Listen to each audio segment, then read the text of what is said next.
Espera aí que eu tô chegando. Tudo Tá bem? vendo? Falei que ia dar certo.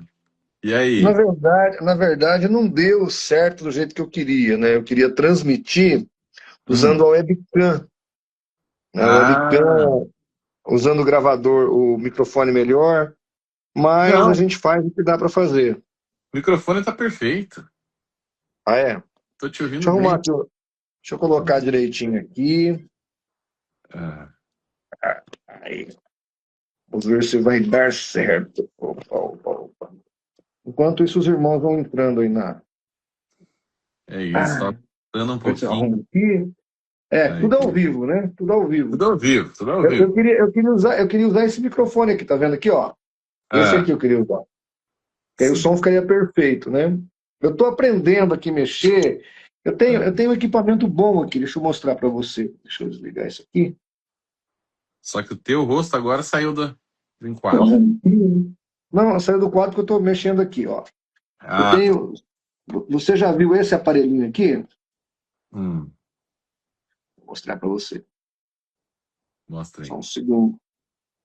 Aí nos Estados Unidos é mais. Eu comprei quando não tinha impostos, né? Antes do Bolsonaro ser destituído da presidência. Conhece isso aqui? Não. Esse é o PodTrack da Zoom. Hum, Ele é feito, tá vendo aí? Ele é feito para transmitir lives, fazer essas coisas todas. Então, estou ainda aprendendo a mexer com ele, é. porque ele deixa o som perfeito. Tudo bem, os nossos celulares, eles têm uma boa captação, tudo, mas igual isso aqui é um negócio espetacular, sabe? Ele tem uma qualidade de transmissão muito boa. O pessoal que faz podcast por aí hoje só usa esse material aqui. Mas vamos lá, vamos começar, vamos conversar. Acho que Vamos. tá me ouvindo bem aí, né? Tô, perfeito, perfeito. Uma alegria estar aqui contigo, meu irmão. Obrigado por aceitar o convite. Eu não poderia fazer essa celebração aí de 5 anos, né? De Descortinando o Adventismo Volume 1 sem te chamar. Você que foi Prazer. providencial e continua sendo no meu ministério e em toda essa questão relacionada ao Adventismo no Brasil, né? Obviamente você já está há muitos anos, com todos que eu falei, menos tirando o Rodrigo Custódio e Wagner Olmos. Foi muito interessante, assim, porque são pessoas que já estão há muitos anos, né? Nessa luta. Então eu gosto sempre de ouvir quem já está mais tempo na batalha aí. Enfim, e esse bate-papo é para isso, mas é para algumas outras coisas também, que eu já vou te falar.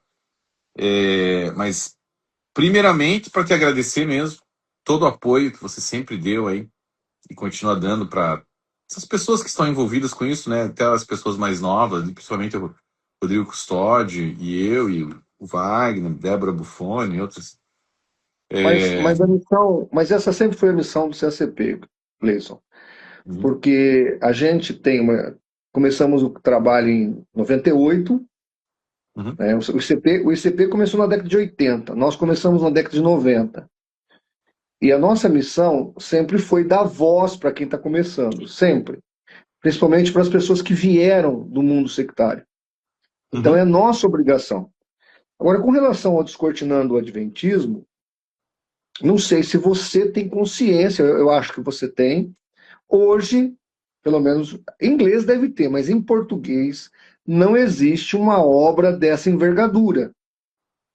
Não existe. Eu vou repetir, não existe. Então, Descortinando o Adventismo, volume 1, 2 e 3, ele traz uma gama de conhecimentos que são impactantes ao adventista ou a qualquer cristão que o ler.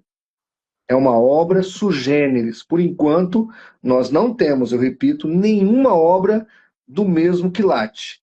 É fantástico o conteúdo do Descortinando o Adventismo. Glória a Deus, glória a Deus. Fico feliz em ouvir isso. A gente, enquanto escrevia, né, as obras, não sabia o que ia acontecer, né, pastor? A gente estava ali, Deus colocou, né, fez o download ali, mas e a gente colocou em forma de livro, né, de literatura, e orou muito, né? Eu estava até falando com o Rodrigo, assim, que foi aquele ministério que veio com a força da oração, assim, e só, né? muita oração e jejum mesmo, e a gente não sabia o que ia acontecer, mas é bem interessante ver como Deus trabalha, né? E como ele vem trabalhando aí através dessa obra e dos apologistas no Brasil e de canais como o seu e do Rodrigo e de outros. Eu fico muito feliz assim de ver isso. E eu estava até falando com o César, né? Não sei se você assistiu a live toda que Não, eu não deu tive com o ainda. César. E assim, eu falei para ele o seguinte, eu falei, olha, eu estou muito feliz de ver como Deus tem levantado esse ministério apologético no Brasil hoje, de mestre, né? Apologética, assim, mas principalmente levantado mestres para esse tempo, porque eu creio que é o que o povo mais precisa hoje, é entender a palavra, né? Entender a palavra, porque assim, se você for ver, né, o pastor, todos os ministérios são importantes, né? Mas assim, eu por muito tempo ficava olhando, pô, Deus usa, né, o pessoal nos dons ali, proféticos e tudo mais, e o mestre meio que fica meio apagado, né? E eu vejo que não, que na verdade o que ele tem, assim, o cargo, né, do corpo de Cristo, o ministério que ele mais tem usado hoje, eu vejo é o de mestre. Eu fico muito feliz por isso, muito feliz. E eu não vejo a hora de ver você nesses podcasts maiores, né? Porque o povo tá precisando e Deus tá ouvindo e Deus tá mandando essas pessoas para lá, entendeu? Mas tá na Para hora de quem não, colocar um cara mais assim, ó, mais assim, faca na caveira, entendeu? Sangue é, nos olhos. esse predicado aí foi o Jamierson que criou, né? Foi o Jamierson que me deu esse apelido.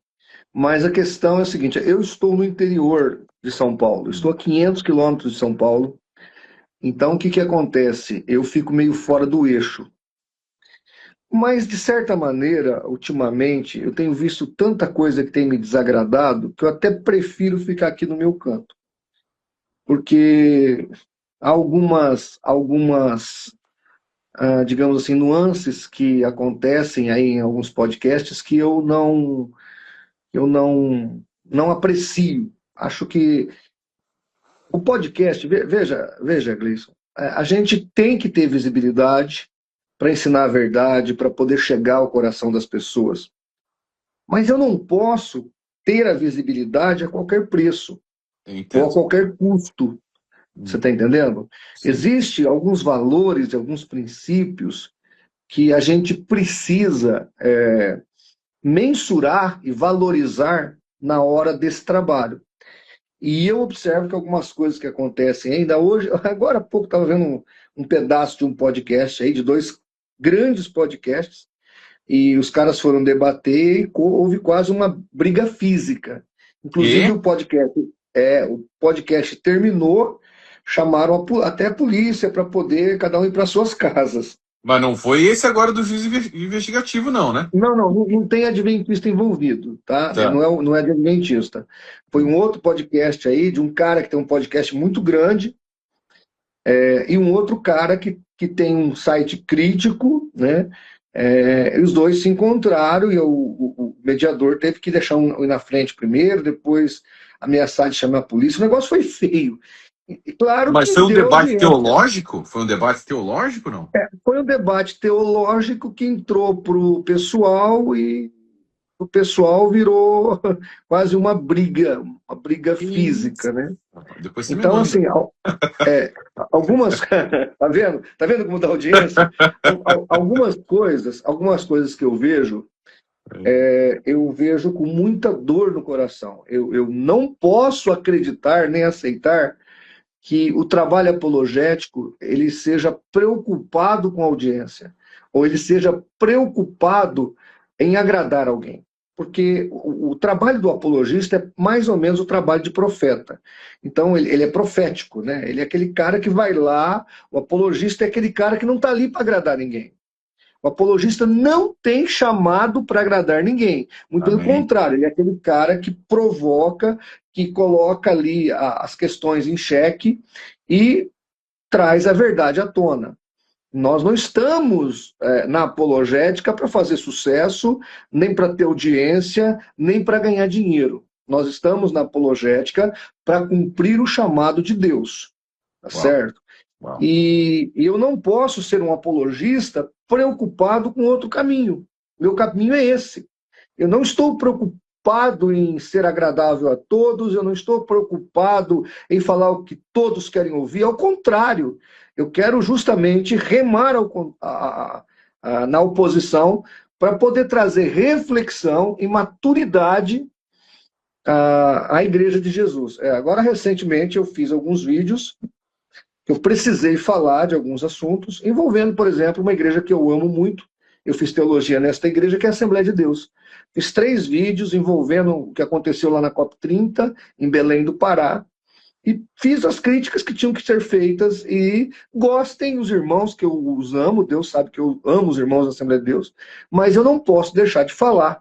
Aonde estiver o erro, e eu entender claramente que aquilo é um erro, eu preciso falar. Não posso aceitar um prédio de uma igreja construído com dízimo dos irmãos, né? Foram lá e o pessoal da COP30 alugou o prédio e fizeram rituais espiritualistas dentro, eu estou sendo eufemístico, né? Dentro do prédio do centenário da Assembleia de Deus. Então, isso aí é uma coisa lamentável. E a Assembleia de Deus, por exemplo, é uma igreja muito boa, mas que parou de ser de Deus. E agora ela é do Samuel Câmara, do José Wellington, do Manuel Ferreira. Então a Assembleia de Deus tem clãs. Tem clãs. E esses clãs fazem o que querem, do jeito que querem. Parece o Adventismo, por exemplo, que tem uma autoridade episcopal. Esse indivíduo aí, ele faz o que ele achar que tem que fazer. Ainda o Adventismo tem eleição, porque agora o Heitor Keller, é isso? Heitor Keller se elegeu. Ayrton Keller, aham. Tirou lá o... Como é que chamava o outro? O Calvinho lá, meu xará de calvície. Esqueci o nome dele. Me fugiu agora. Esqueci o nome. Fugiu também o nome dele aqui para mim. Mas, então, ainda houve uma eleição. Mas algumas igrejas aqui no Brasil, elas se tornaram patrimônios de passar de pais para filhos. E isso é um ultraje à Igreja de Jesus, né? Então, eu vou me omitir de falar isso, porque é uma igreja evangélica, que eu estudei teologia nela, sou um admirador, uma pessoa que ama os irmãos. Não, eu tenho que falar. Justamente por eu amar, eu tenho que falar. Então, assim, eu nunca vou me esquivar de falar o que tiver que ser falado em qualquer lugar e de qualquer outra instituição, inclusive, ainda que não seja aceita, porque a Assembleia de Deus não é aceita. Mas se eu tenho que falar, eu tenho que falar, e eu preciso me sentir livre para falar. Ted Wilson, Mas lembrei. Ted Wilson. Ted Wilson, exatamente. Então, eu estava tentando não falar sobre isso, tá? Mas, Sobre assim, o ó... quê? Sobre o quê? Hã?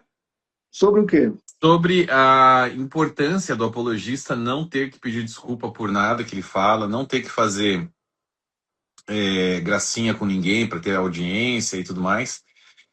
E eu entendo assim, ó, é complicado isso daí.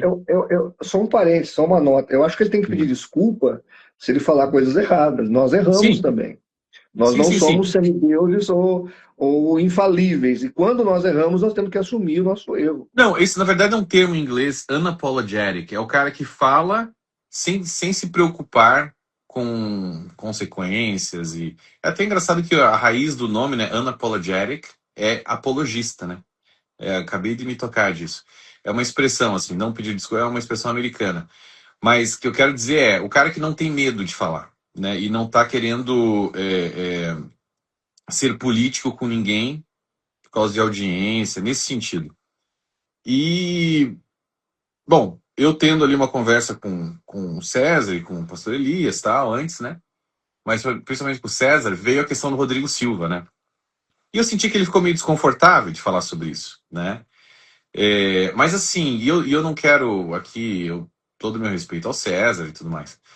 Mas o que eu quero falar sobre isso é o seguinte, e o motivo maior, eu não sei se ele entendeu ali de eu falar sobre isso, é que, e esse tema que eu queria falar contigo, a gente pode falar sobre tudo, pode falar sobre os livros, pode falar sobre o volume 1, volume 2, volume 3, são mais, juntando tudo, dá quase 1.500 páginas, então é bastante assunto, né?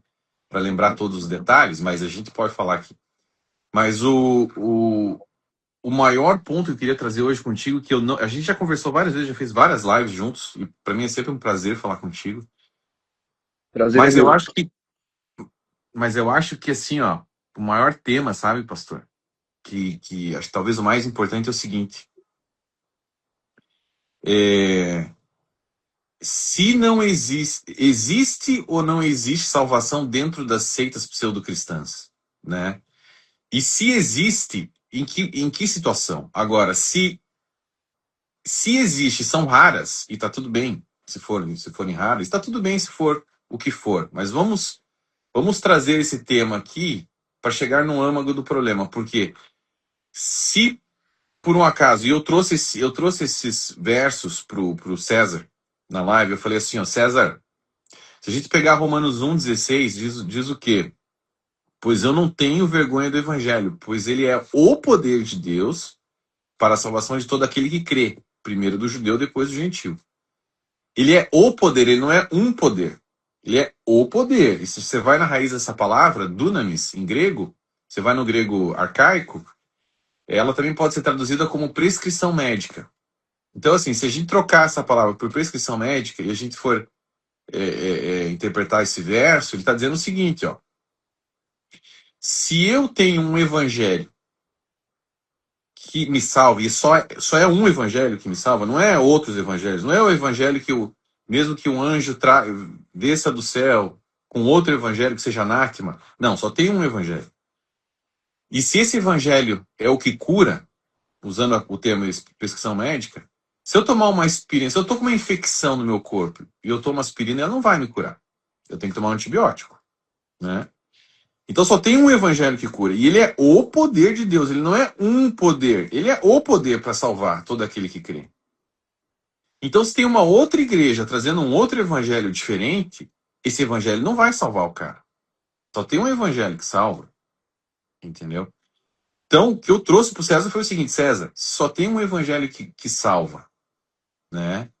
E tem outras igrejas, outras seitas pseudo-cristãs trazendo um outro evangelho e a gente não está batendo nessa tecla com a ênfase que deveria bater, e a gente está aí trazendo outras pessoas que são muito legais, são muito inteligentes e tudo mais. Será que não é um risco, né? A gente está trazendo holofotes para essa outra pessoa que talvez esteja ali, e sem querer trazer nenhum ataque ad hominem, tá? Não estou trazendo nenhum ataque ad hominem. Mas será que a gente não está trazendo holofotes para uma pessoa que o público pode ficar encantado com aquela pessoa e daqui a pouco ela já está se enveredando para aquele caminho ali? Ou então uma pessoa que está saindo da seita e começa a ver ali, né, uma amizade ou não sei o quê. A gente não teria que ser mais enfático contra essa pessoa e falar, meu amigo, você está numa seita. O que ele falou, tá? E ele falou, eu tenho que aquecer aqui ao fato de que ele disse, né, na verdade, você está numa seita, e foi ótimo isso. Mas até onde a gente pode ir com essa pessoa, né, em trazer propaganda, em trazer holofotes para ela? Será que não deveria ser mais enfático em trazer argumentos mais fortes e falar, peraí, a tua profetisa é uma falsa profetisa, né? Esse evangelho que você segue é um falso evangelho. Meu amigo, se você não sair da seita, você vai se perder. Entendeu? E aí o que ele me trouxe foi o seguinte, não, quem salva é uma pessoa, não é o evangelho. Né? É verdade, mas ele utiliza a ferramenta que é o evangelho para salvação. Né? Ele pode fazer qualquer coisa? Pode fazer qualquer coisa. Ele pode salvar como ele tem salvado muçulmanos lá no Islã e tudo mais. Mas depois que a pessoa é salva, ela sai, né, da seita. Ela sai do problema, ela não continua lá. Entendeu? Então, se você traz um representante de uma seita e aquela pessoa ela se recusa a sair e ela continua falando abertamente em favor da seita dela, e aí, como que a gente faz? E eu trouxe esse problema para ele de novo. Eu não quero aqui criar nenhuma. Eu gosto demais do César, eu acho ele um cara fantástico, tá? E um excelente É doido. teólogo. É dois indivíduos que amam César, então. Eu também amo muito César. É. Eu nem estava falando dele, mas esse é o Hum. contexto dele. A hora que você terminar, eu quero dar uma palavra sobre isso. Muito bem. E, de novo, não estou aqui pegando no pé dele nem nada disso. Eu estou trazendo o problema para a mesa para que a gente possa conversar sobre isso, falar sobre isso, publicamente. Tudo bem, tem coisas que a gente deve falar no privado, mas tem coisas que a gente deve falar publicamente. Então, o que eu gostaria, sabe? Eu gostaria de, primeiro, de uma ênfase maior. Eu sei que também não dá para bater muito forte, senão o cara nunca mais volta, né, pro programa.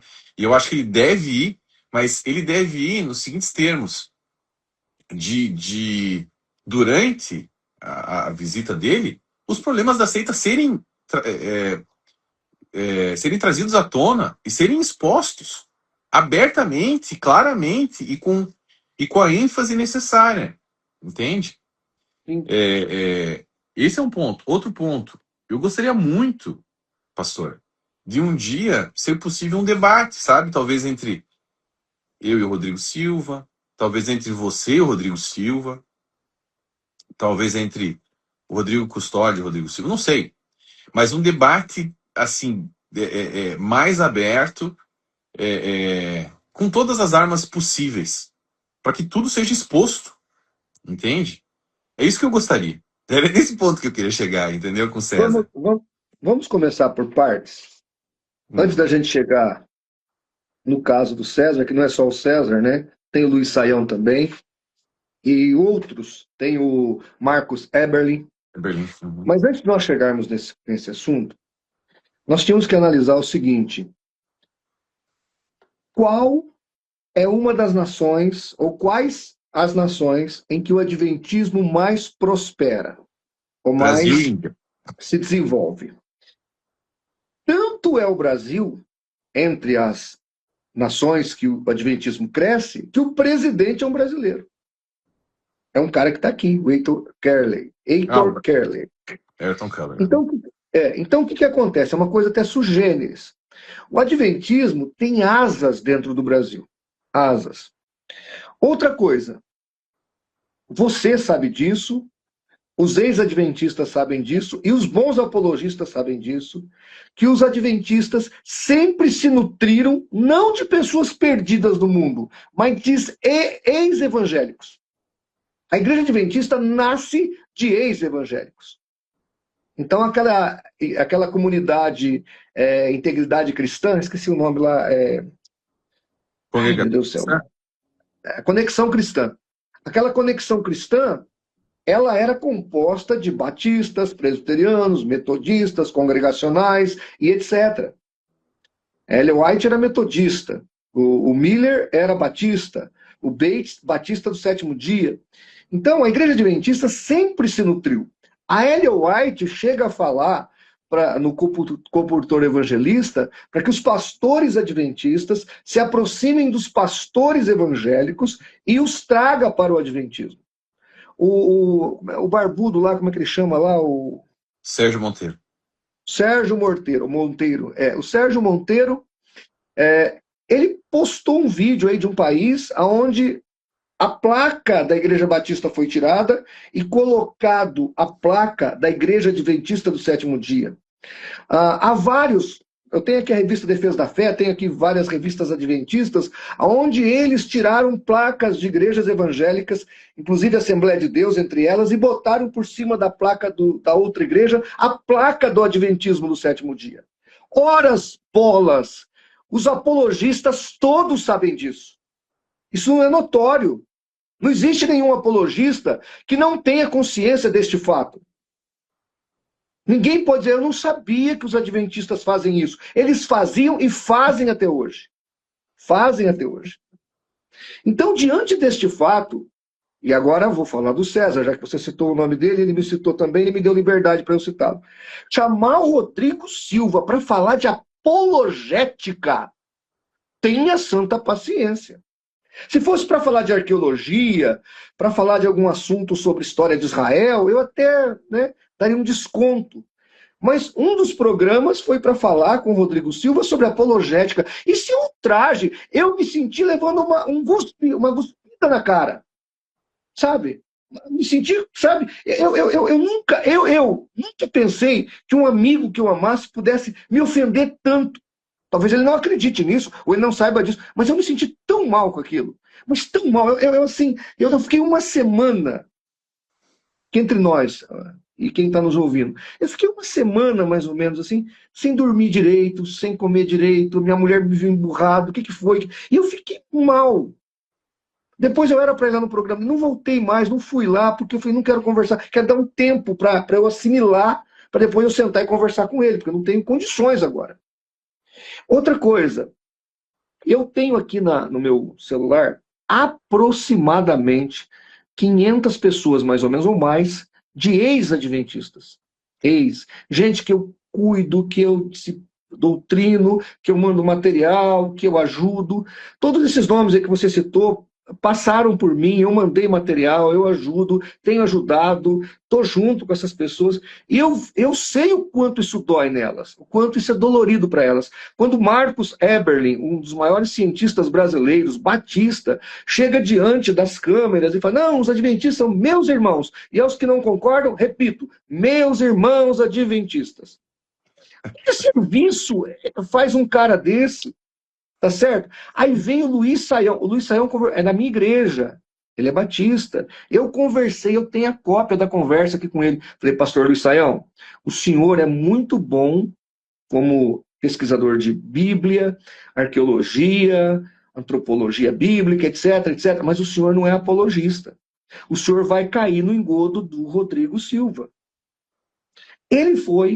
Ele caiu no engodo, ele se lambuzou, gostou tanto que já voltou umas 2 vezes para conversar com o Rodrigo Silva. Porque o Rodrigo Silva ele é muito sagaz, ele nunca debateu com ninguém. O Luiz Saião não debateu com ele, o Marcos Eberle não debateu com ele, e o César Cavalcante não debateu com ele. Não debateu com ele. Ali foi um chá de comadres. Foi um chá de compadre. Tá entendendo? Então, assim, outra coisa. Não sei se você assistiu o vídeo 2 do Reinaldo Azevedo, o colega de quarto do Rodrigo Silva. E esse vídeo número 2 que o Rodrigo Custódio fez... Acho que o nome é outro. Não é Reinaldo. Marcelo Rezende. Marcelo Rezende. Isso. Marcelo Rezende. Eu falei outro nome? É Reinaldo Azevedo. Ah, tá. Eu misturei pastor Nathanael Rinaldo. Marcelo Rezende. Obrigado. É. Marcelo Rezende. O vídeo 2, que o Rodrigo fala 3 horas e meia com ele, eu não posso repetir as frases que ele falou aqui, mas eu gostaria que o espectador fosse lá e assistisse. Rodrigo Custódio, né? É Rodrigo Custódio, lá no canal Para Que Possamos. Esse vídeo, as informações que estão ali, nós apologistas sabemos daquilo. Sabemos daquilo. Não é pouca coisa. Ah, mas não tem a ver com a teologia, tem a ver com a pessoalidade. Mas espera aí um pouquinho.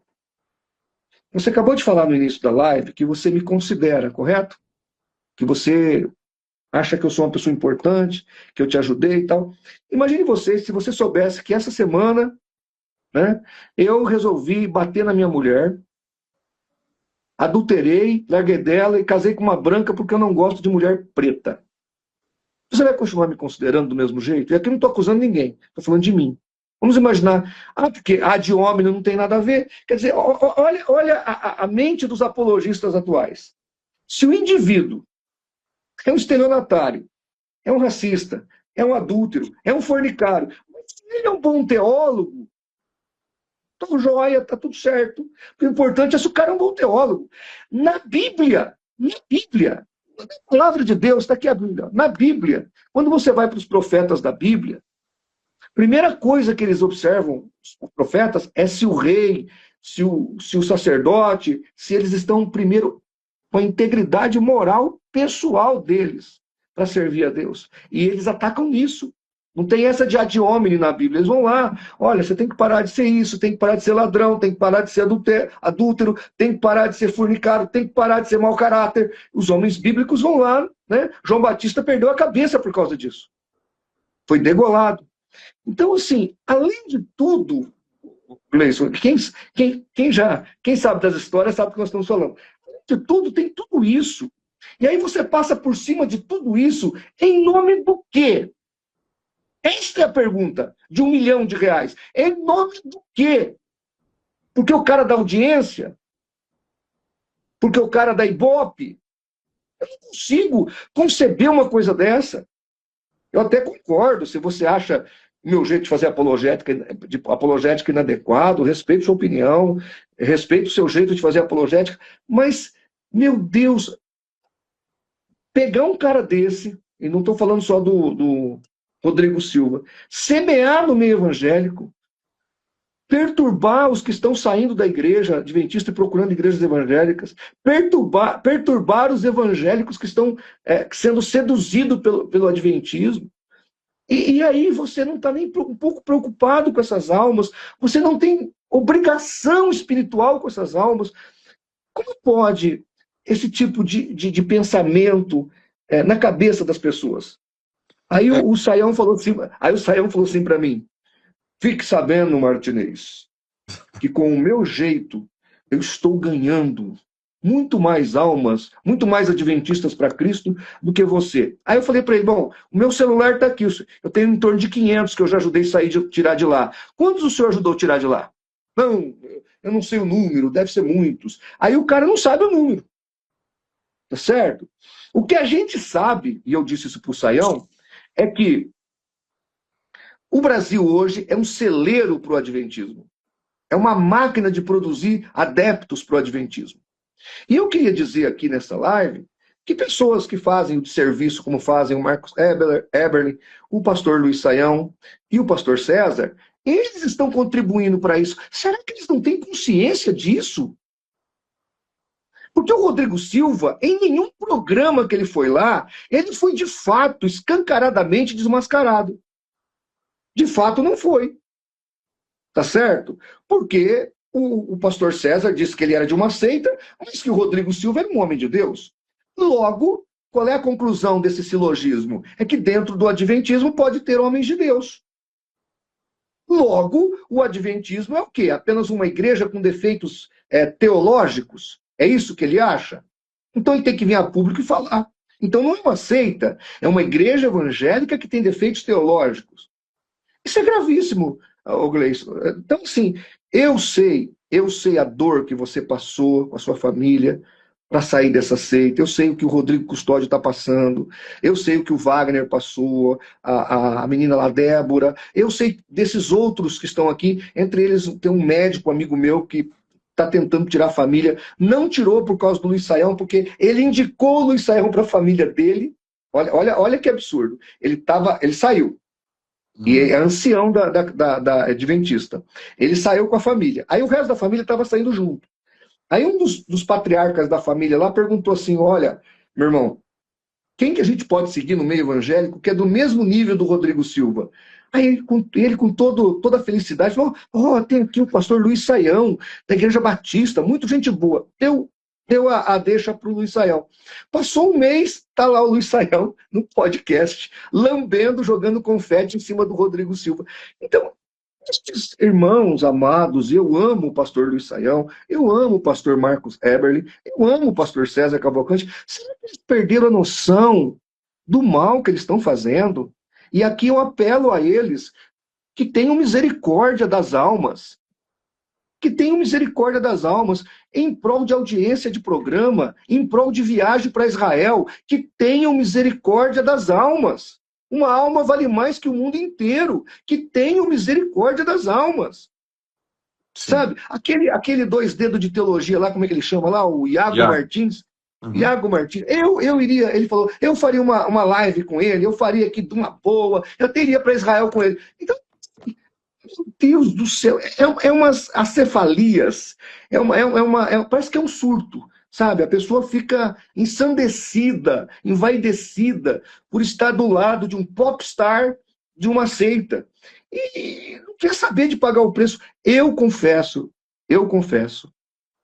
que isso me dói muito, mas dói muito. Eu sofro muito com isso e lamento muito pela atitude desses irmãos, que eu amo.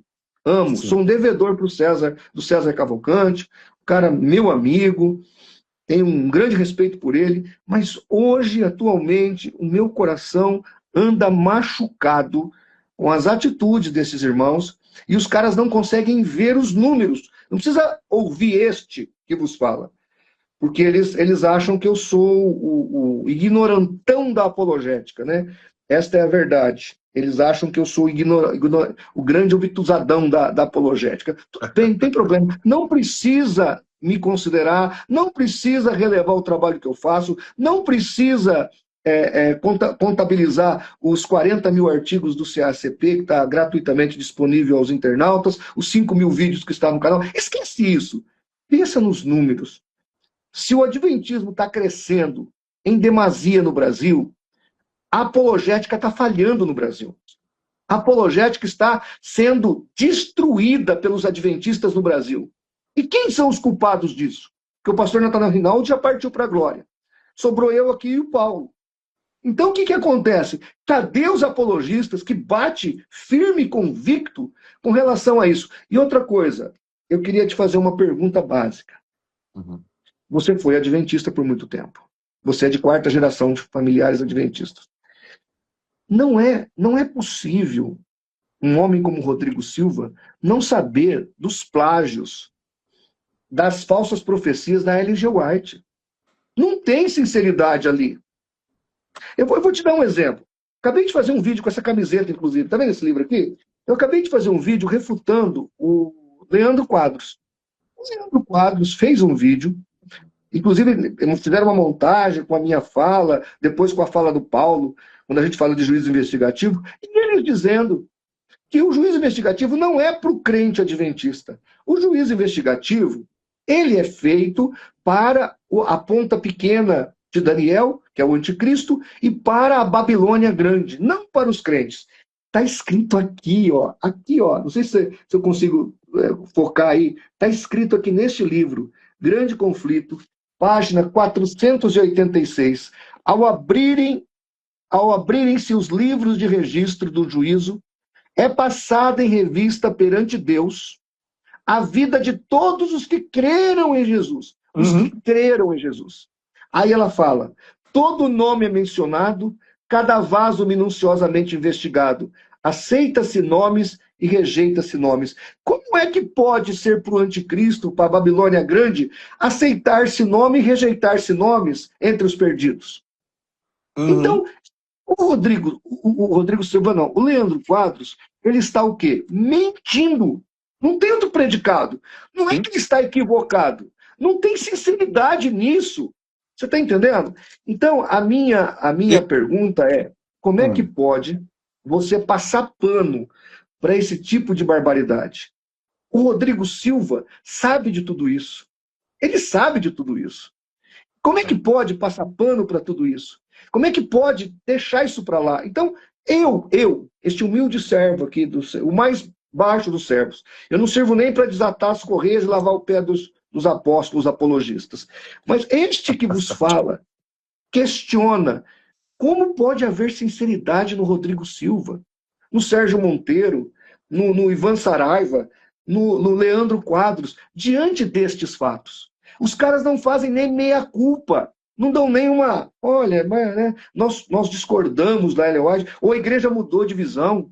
Não, eles não falam isso. Eles não admitem os erros da Ellen White, eles simplesmente passam por cima, mentem para as pessoas, e quando a pessoa chega lá dentro, ela descobre que não é daquele jeitinho, e fica por lá, porque às vezes a família está lá, o ambiente é poderosamente... Nós estamos falando de uma das seitas mais ricas do planeta.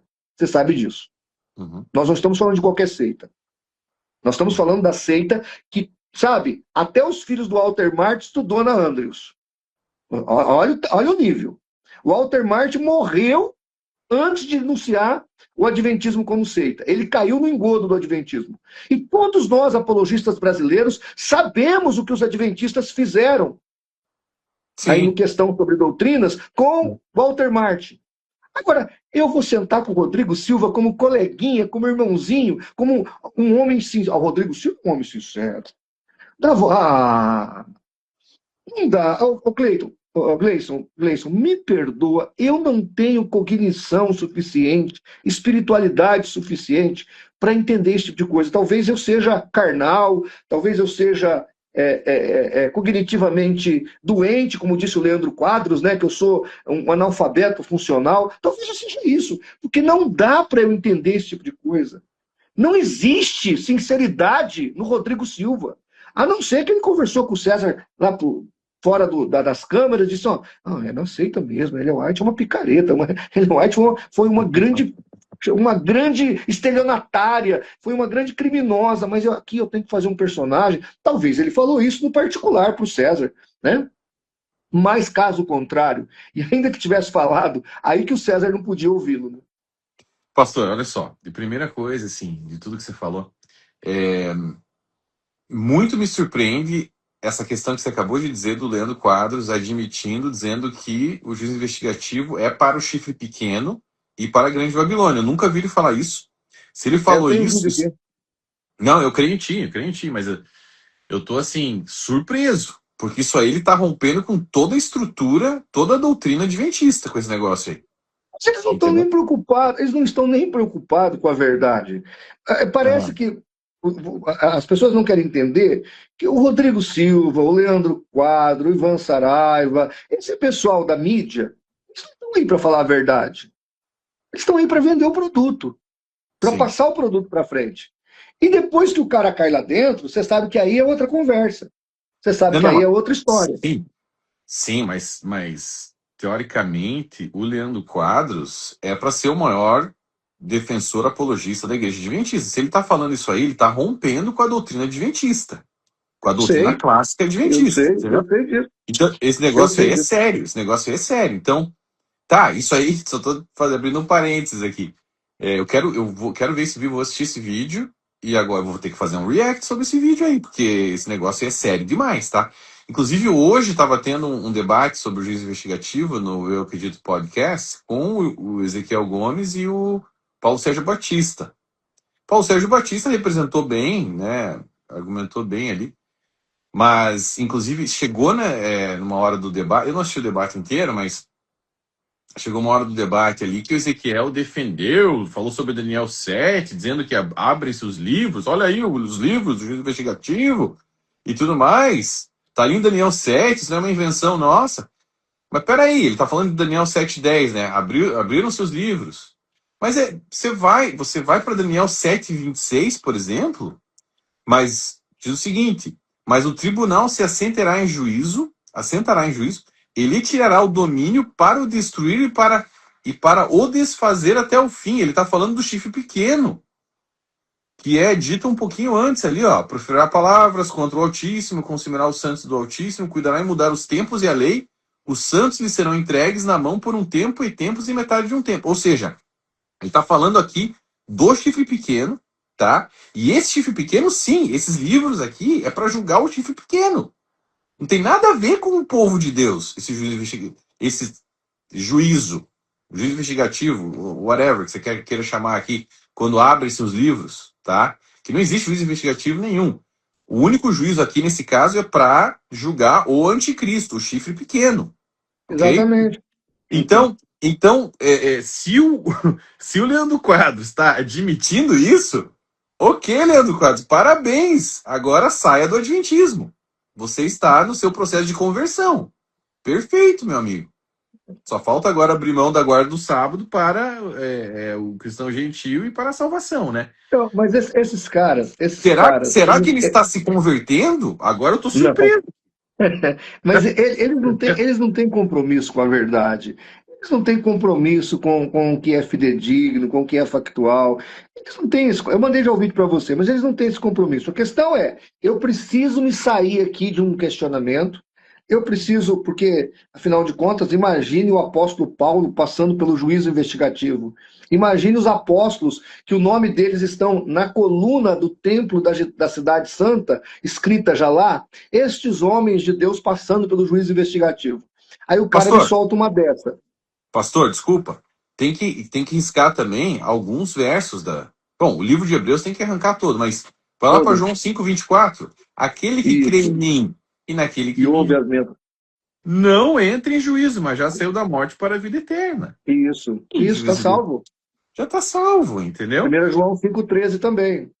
Pronto. Então, Mas, por favor. mas o que eu quero te dizer é o seguinte, o que eu quero te dizer é o seguinte.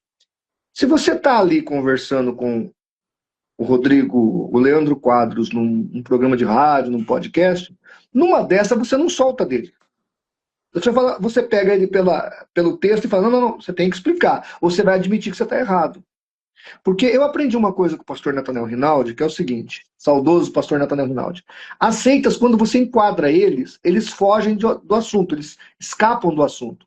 E Sim. aí a ideia é você ficar batendo na mesma tecla. Você não pode soltar o membro da seita. Segura ele batendo na mesma tecla. Até que ele realmente espane com aquele ponto. O que está acontecendo? O senhor Rodrigo Silva, mesmo o Leandro Quadros já participou de vários debates, eu já vi ele, embora ele não participe mais. O debate que ele teve aqui em Rio Preto, o debate que ele era para ter tido aqui em Rio Preto, ele. Só um minutinho. O debate que ele era para ter tido aqui em Rio Preto conosco, ele cancelou. Foi em 2018, quando o CACP ia fazer 20 anos. Nós alugamos internet, nós fretamos não, né? Nós negociamos com uma igreja batista que tinha toda a estrutura para fazer a transmissão do debate.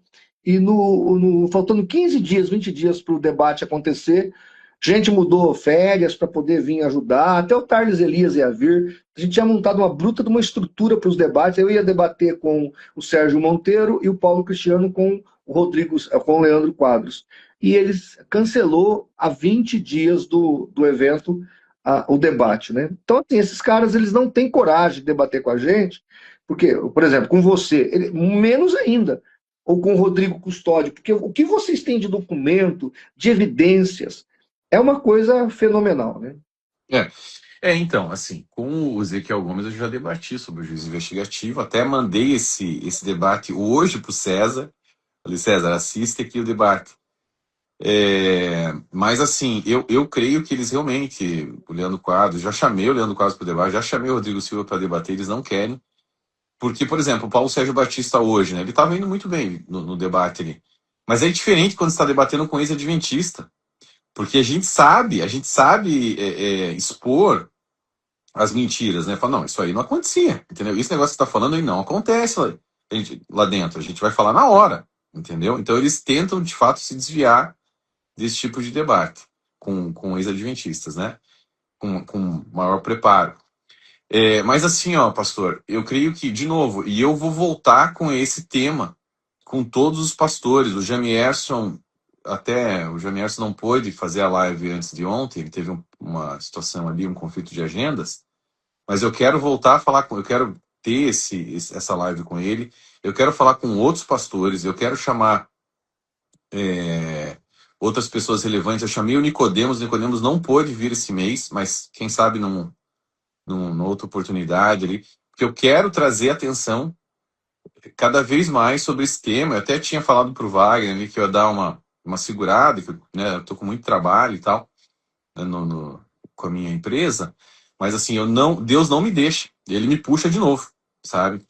E eu tô vendo que esse tema, essa questão é assim, ó, peraí, meu amigo, o membro de seita, ele está salvo ou não está salvo? Foi o que eu falei pro César. Depois você assiste a entrevista, a live ali.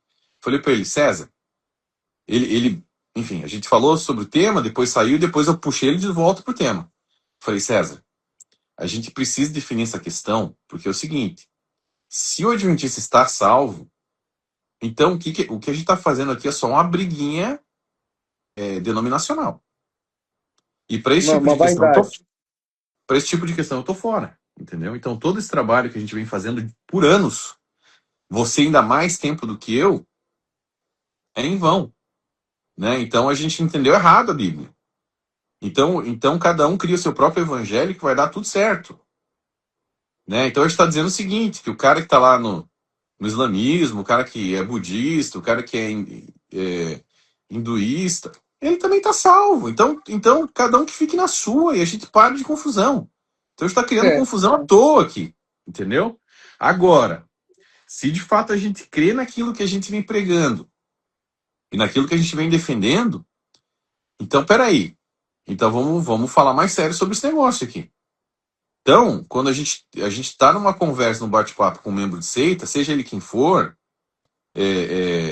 estrelinha ou não estrelinha, tá? A gente tem que se preocupar primeiro com a salvação desse cara, que está na nossa frente, e depois com todo mundo que ele está puxando para a seita dele, através desse tipo de holofotes, né? E mais do que se preocupar com o que essa estrelinha pensa a respeito de mim, eu tenho que me preocupar com o que Deus pensa a respeito de mim. Porque se ele me colocou o trabalho, né, nas mãos de enfrentar esse tipo de situação, de confrontar o membro da seita para o bem dele e das pessoas que estão lá dentro, então, peraí, então eu não tenho que me preocupar se ele acha se eu sou amigo dele, se ele me vê como amigo ou não. Eu tenho que me preocupar com o que vai acontecer depois, no tribunal de Cristo, quando eu tiver que encarar o Deus vivo na minha frente e falar, peraí, tá aqui, ó, é servo bom e fiel, né? Entra pro reino, porque você fez aquilo que eu te pedi para você fazer, né? Então, eu Então, acho mas que a questão, Leison, é que Hum. essas pessoas deveriam ter consciência. O adventismo, ele está sendo, digamos assim, impactado pela apologética brasileira? A resposta é não. A apologética brasileira, ela não está fazendo o que deveria fazer. Por quê? Por que eu sei disso? Porque o Brasil é um dos lugares ainda no Brasil. Deixa eu tirar aqui, tá tendo eco. O Brasil, ele está sendo dos países onde o adventismo mais cresce. Logo, a apologética está falhando aqui. Você está entendendo? A apologética está falhando. Então é uma questão lógica, não precisa o espectador imaginar que tem outro motivo. Não, o motivo é que nós não estamos fazendo o nosso trabalho. Nós não estamos fazendo o nosso trabalho. Eu estava outro dia conversando com o Wagner, ou com o Rodrigo Custódio, que aí, nos Estados Unidos, onde você está, não há dúvida, não precisa ninguém fazer alarde para dizer que o adventismo é seita. Os norte-americanos sabem que o adventismo é seita. Agora, aqui no Brasil, o adventismo, nada de braçada, faz o que quer, e os apologistas, que deveriam ser os arautos, os denunciadores dessa camuflagem que eles usam, não, entra embaixo da camuflagem e vai brincar com esses camaradas. Desce pro play com eles. Isso é gravíssimo. eu acho o seguinte, se tudo bem, tem pessoas que têm diferentes estilos de fazer apologética e tá, até aí tudo bem. Mas, quando o sujeito Gleice, eu quero navegar aqui dessa forma, de uma maneira mais diplomática, para quando eu chegar lá em cima eu bater duro. Aí eu concordo, beleza. Agora, se você chega lá e não bate da maneira que tem que bater, quando chega a oportunidade de você fazer isso, aí o cara tá esquecendo o chamado, entendeu? O cara tá esquecendo o chamado. Eu até acho que eles deveriam ser técnicos. O que eu estou pedindo aqui é que eles fossem técnicos, tá Uhum. certo? Bom, o adventismo, primeiro, é uma igreja que é de perdição. Esta é a primeira coisa. Ninguém pode ser salvo crendo no Nisto Cremos. Ninguém. É um credo que deixa claro que a salvação não é absolutamente pela graça. Então, esse é o primeiro ponto. Segundo ponto, o que nós estamos fazendo aqui no Brasil, enquanto apologistas, e não só eu, mas todos nós. Desculpa, pastor, eu queria voltar só para não perder o fio da meada, porque você tocou num ponto ali, e depois eu quero que você continue, mas eu acho que esse ponto é tão importante, porque você falou da graça. Se você for pegar as 5 solas da Reforma Protestante, o Adventismo quebra todas 5. Quebra todas elas. Todas elas. Entendeu? Então vamos lá. Sola Escritura. Não é pela sola Escritura. Eles podem até falar que eles seguem a sola Escritura, mas não seguem. Por quê? A doutrina de número 18 diz que Ellen White é uma contínua e autorizada fonte de verdade. Então todos os livros dela se equiparam à Bíblia. Por quê? Eles mesmos falam isso. Não existe 2 níveis de inspiração. Se o Espírito Santo inspirou ela, inspirou a Bíblia, então então ela está no mesmo nível da Bíblia. Então não é só a Escritura. Não é? Ponto. Ponto. Nem É solo só. Cristo. Nem solo Christus, porque Ellen White está no mesmo nível das Escrituras. Ela é considerada uma santa que viveu no século XX. E também não tem sola fide, Não porque tem não é sola só pela fide. fé. Não tem sola fide, não tem sola grátis, solo Só Deus glória. deu glória também não tem, porque está idolatrando Ellen White, como você falou. Então, peraí. Então, se o Adventismo vem e destrói as 5 solas, peraí. E aí? Então, pro Adventista que está lá dentro, será que isso aí já não cairia um pouco a ficha de parar para tentar escutar o que os apologistas sérios estão dizendo? Né? Estão clamando aqui e colocando tudo em jogo. Assim, porque você põe. Né, claro que você é um pastor e tudo mais, mas sofre muitos ataques, né? Eu coloquei tudo, eu coloquei minha vida toda nesse negócio, entendeu? Os teus 3 livros, ele deixa claro tudo isso que nós estamos conversando. E a grande questão, Gleison, é que o verdadeiro amor está com quem fala a verdade. Não está com quem passa pano. O verdadeiro amor te traz para a verdade. Pronto. Agora, toda vez que eu chego no Rodrigo Silva, eu estou com o Rodrigo Silva, eu considero ele, crendo como ele crê, como meu irmão em Cristo, está tudo errado. Ou eu digo que ele é um homem de Deus na igreja errada. Espera aí um pouquinho. Ele não aceita que o adventismo é uma igreja errada. Ele tem vários vídeos aí falando, eu sou adventista, eu respeito o ambiente onde eu sou convidado, mas eu sou adventista acima de tudo. Ele não nega a fé dele. Quem nega a sua própria fé é quem convida o Rodrigo Silva para ir na sua igreja dar palestra. Este está negando a própria fé. E aí Não, você citou Augusto Nicodemos, e eu e ele temos nossas diferenças por causa do calvinismo, mas ele tem uma integridade elevada nesse ponto. O Nicodemos não cede aos seus princípios e valores. Ele tem o meu respeito por isso. Você sim. nunca vai ver o Nicodemos sentado com o Rodrigo Silva, nem a pau. Talvez para debater, embora o Nicodemos também não debate.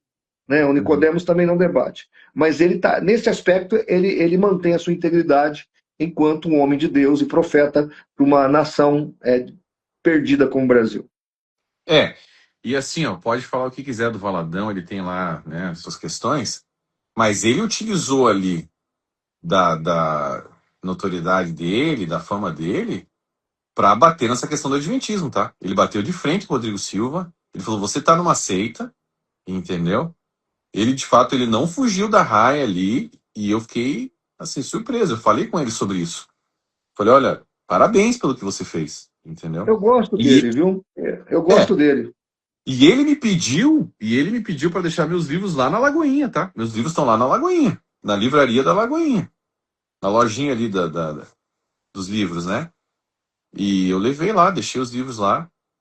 Então, assim, interessante, né? Interessante que não é um apologista, não é um apologista, mas ele utilizou ali, não fugiu da raia. Mas aí que tá. Ele está nos Estados Unidos há muito tempo, então ele já pegou um pouco desse viés.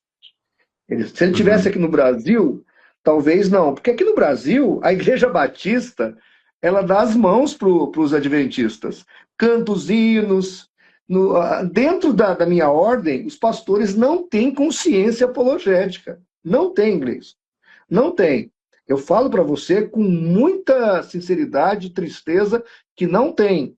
As músicas dos conjuntos adventistas são cantados em quase todas as igrejas batistas. Eu já denunciei isso aqui no CACP. Não existe pudor nem critério da parte dos batistas. Eles olham para os adventistas, é irmão mesmo, e para eles está tudo certo. Os filhos dos batistas estudam em colégios adventistas, não há critério, infelizmente. E aquilo, se você for numa igreja adventista aqui no Brasil, você vai ver que pelo menos metade da igreja são ex-evangélicos. É uhum, metade. Eles nadam de braçada, levam pessoas para o legalismo, sabe? Tiram. Eu estava agora, recentemente, dando palestra numa igreja batista aqui na minha cidade, e quando eu falei que a igreja adventista era uma seita, uma irmã levantou a mão, assim, me interrompeu bruscamente e disse: o senhor está equivocado, isso não é verdade. Aí eu chamei ela lá na frente, né? Como eu estou aqui em Rio Preto, é mais fácil de eu levar o material. Chamei ela e falei: lê esse livro aqui, pega o livro, lê na página tal. E ela leu. Eu falei: e aí, a senhora, como igreja evangélica, acredita nisso? Não, eu não acredito nisso. Eu falei: pois é, os adventistas creem. Não, mas está errado, isso não é coisa de igreja de Deus. Eu falei: exatamente. Só que a senhora estava defendendo uma seita, achando que era uma igreja. Ah, porque nunca ninguém me falou nada. Eu falei: pois é, por isso que eu estou aqui hoje falando. Tá entendendo? Mas estava lá, os pastores batistas, aqui, olha que tristeza, olha o que eu estou falando, não gostam de apologética. Os pastores batistas, eu não sou apreciado na minha igreja. Eles não gostam do que eu faço. O que eu faço não é legal. Você está entendendo? É verdade. Então é difícil isso. Não é brincadeira, não. Olha, eu, Rodrigo Custódio, Wagner Omos, fizemos um vídeo de 3 horas e meia falando, reagindo ali ao vídeo do Rodrigo Silva, quando deu aquela polêmica dele com o Valadão, e a gente explanou ali tudo que ele falou naquele vídeo. A gente entrou pesado no livro Primeiros Escritos, tá? Principalmente no livro Primeiros Escritos, que ela diz ali as besteiras, né? Que Deus revelou a ela o dia, a hora da volta de Jesus. Para você adventista, o evangélico que não sabe, ela diz que sabia mais do que o próprio Cristo, o dia e a hora da volta de Jesus, né? Pois é. E assim, quando a gente entra nas outras questões, né, pastor, que eu trouxe nos livros, como, por exemplo, os plágios, no volume 3 a gente entra pesado sobre os plágios. Eu falo ali, eu escrevi 60 páginas nesse livro só sobre os plágios, colocando os plágios ali, lado a lado com Os os textos, você livros, colocou os os textos, textos. os textos originais, da onde ela tirou. Eu conto como que foi descoberto esses plágios, a história por trás, né, da descoberta, nesse capítulo, que eu acho que, se eu não me engano, é o capítulo 2 ou 3. Quando a gente traz todas as falsas profecias dela, elenquei ali várias delas, se não me engano, são 14 falsas profecias que estão ali. Quando a gente fala sobre a ligação dela com o ocultismo, né, que é o capítulo 10, o ocultismo oculto de Ellen White, a gente fala sobre isso. Inclusive, eu vi desculpa a palavra, mas um retardado outro dia, que até foi dado ali uns holofotes para ele. É um cara, eu não vou nem falar o nome dele, mas ele aparecia muito com o Daniel Mastral, esse cara. E um cara que não sabe nada do que ele está falando. Ele bate muito na maçonaria, mas ele veio outro dia elogiar e dizer que Ellen White era uma profetisa verdadeira, e ainda falou a loucura de que a maçonaria aprontou com Ellen White e colocou o obelisco no túmulo dela sem ela saber. O cara não sabe o que está falando. Ela autorizou colocar o obelisco no túmulo dela em vida, enquanto ela ainda estava em vida. Eu trouxe essa carta no livro, eu coloquei no livro, tá? Então, tipo assim, um retardado mental, não sabe o que está falando, entendeu? E ele tem um pouquinho ali de audiência, mas quem tem um pouco de noção não leva esse cara a sério. Então, assim, tá lá no livro, no capítulo 10, a conexão dela com o ocultismo, pesado ali, pesado. A gente fala sobre basicamente a sessão de necromancia que ela teve ali com o marido falecido, com o Thiago White. A gente fala sobre ali o sonho do cordão verde, que é Cordão uma verde. questão de Wicca, conectado com Wicca totalmente ali. O próprio obelisco, que é um poste erguido a Baal, no túmulo dela. Você vê ali os sinais maçônicos, né, dos pioneiros adventistas, inclusive do filho dela fazendo sinal maçônico, né? Então você tem tudo isso. Eu trago ali também o problema da noite de Atkinson, né, que foi ali uma loucura, né? Foi um mover ultra neopentecostal. Sim, eles ali a coisa era pesada, tá? Ela era chamada ali, tinha um apelido de imitação de Cristo. Ela deitava no chão e levantava com umas loucuras e apontava: você se não for batizado hoje, você vai pro inferno. Aí a mulher falava: não, mas eu já fui batizado.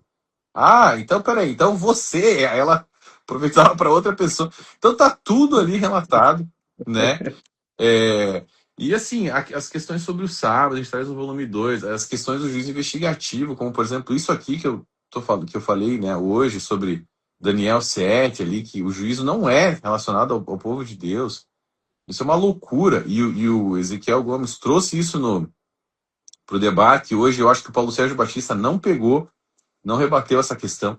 Mas enfim, então quando a gente traz tudo isso, né, o, o, o, o adventismo estraçalha todas as 5 solas, né, da reforma protestante. E assim, e o cara ainda insiste, aí né, não, o Rodrigo Silva é um cara sincero. Pô, peraí, mas ele não sabe o básico do adventismo? Então, só tem duas questões, só tem duas opções aqui. Ou ele também ou ele é um retardado mental, que não é, ele não é, ele é PhD, ele tem pós-doutorado, ou esse cara não é sincero, meu amigo César Cavalcante, ele não é sincero. Não tem como você falou. Ou ele, tipo assim, vamos dar uma terceira opção. Ele é sincero, mas ele tá totalmente cegado por, pelas trevas, né? Por Satanás, e ele está sendo usado pelo outro lado. Vamos dar essa terceira opção? Vamos dar essa terceira opção? Ele pode estar possesso, né? Porque assim, se você vê aquele vídeo que o Rodrigo Custódio fez, quando ele teve lá no César, e ele falando que a Ellen White vai mudando o seu jeito de falar com relação às outras igrejas, porque o César me cita dizendo que eu falei que a Ellen White chama as igrejas de sinagoga de Satanás, covil de demônios, orações são feitas a espíritos malignos nas igrejas evangélicas, que as igrejas evangélicas são caídas e depravadas, etc, etc, etc. Aí o Rodrigo, o Rodrigo Silva, ele pega e fala, não, mas ela vai mudando. E aí o Custódio cortou e botou os textos da Ellen White que mudando coisa nenhuma. Ela morreu crendo que todas as igrejas evangélicas que não são adventistas são sinagogas de Satanás. Você está entendendo? E assim, o César comprou o que ele vendeu ali, quem ouviu comprou e comprou uma coisa errada, comprou uma mentira. Você está entendendo? Isso que é o mais triste. E aí, a nocividade disso está na igreja brasileira, que é uma igreja sem critério, sem apologética, sem defesa, é uma igreja vulnerável a todo tipo de heresia. Então, infelizmente, no Brasil, o adventismo, nada de braçada, e um pouco da culpa é dos apologistas, o outro pouco da culpa, ou muito da culpa, são dos pastores que não gostam de apologética. Então, assim, a coisa é muito, muito séria. Pastor, mas de novo, eu estou vendo assim um levante de Deus, né? Deus está levantando pessoas para trazer essas questões à tona. Está colocando holofote, sim, nos apologetas. Eu estou muito feliz por isso, tá? Então eu te digo assim, ó, se prepara, que você vai ter a oportunidade. Eu estou aqui nos Estados Unidos, vai ser difícil para mim ir num podcast, a não ser que me coloquem numa live ali, via Zoom, não sei. Mas eu creio, tá, que tá chegando a hora, porque assim, você já imaginou um debate? Se o Rodrigo Silva topar, né? Ele não vai. O Rodrigo Silva não vai debater. Mas Não tudo vai bem. debater. Mas vamos orar sobre isso, né? Não, Rodrigo Silva não vai debater. Mesmo que não seja um debate tecnicamente, oficialmente falando, mas você ali frente a frente com ele, numa inteligência limitada, num flow da vida. Que vai derrubar o Rodrigo Silva não é debate nem a apologética brasileira, é ele mesmo.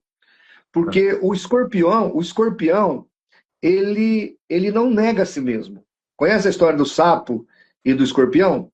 Que o escorpião pediu para atravessar o rio, o sapo falou, não, eu vou te pôr nas minhas costas para te atravessar nesse rio, e lá no meio você vai me ferroar, a gente morre os dois. Aí o escorpião falou, mas imagina, eu não vou matar você para me matar também, eu tenho autopreservação. E aí o sapo concordou, falou, você tem razão. Botou o escorpião nas costas e foi atravessando o rio. No meio do rio ele sentiu a ferroada e aí, então, os dois acabaram morrendo.